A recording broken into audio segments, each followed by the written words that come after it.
ছিল তখন পুলিশের সাথে গোলাগুলি হয়। এটা হলো কেপ টাউনের কালিচা নামক একটি জায়গায় এই ঘটনাটি ঘটেছে।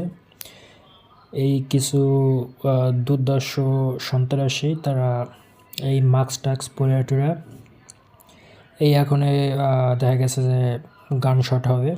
সবাই একটু দেখেন ভালো করে, এরপরে চিন্তা করেন যে আসলে সাউথ আফ্রিকা আসবেন নাকি এই মুহূর্তে অন্য কোনো দেশে যাওয়ার চিন্তা ভাবনা করবেন। কারণ সাউথ আফ্রিকা অনেক easy to make money, but life is very difficult. এই জিনিসটা দেখেন, ভিডিওটা দেখেন, তাহলে আশা করি সবাই বুঝতে পারবেন। আর মানে আমার আর বলার আর কিছুই নেই, সবাই ভিডিওটা দেখেন।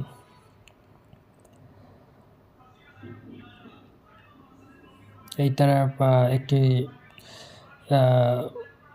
বিল্ডিংয়ের পাশে এসে তারা ঢুকে গেছে, তাদের গাড়ি ঢুকিয়ে দিছে, হাইডিং করলো। হাইডিং করার পর এই আবার বাইরে বের হয়েছে। এই যে আর একজন সামনের যে ব্যক্তি, সে ম্যাগাজিন লোড করতেছে গানের ভিতরে। কিছুক্ষণ পরেই গান শট হবে। সবাই একটু ধৈর্য সহকারে দেখুন, তাহলে জিনিসটা অনেক ভালোভাবে বুঝতে পারবেন। এর জন্যই আমি সাউথ আফ্রিকা ছেড়ে আলহামদুলিল্লাহ আমি চলে আসছি সাইপ্রাস, গ্রিক সাইপ্রাসে আছি। আলহামদুলিল্লাহ অনেক ভালোই আছি এখানে। আলহামদুলিল্লাহ বেতন অনেক ভালো, প্লাস মাইনাসে 1000 ইউরো পাওয়া যায়।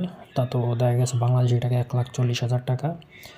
কারণ সাউথ আফ্রিকাতে বসে 1,40,000 টাকা কামানো অনেক ডিফিকাল্ট।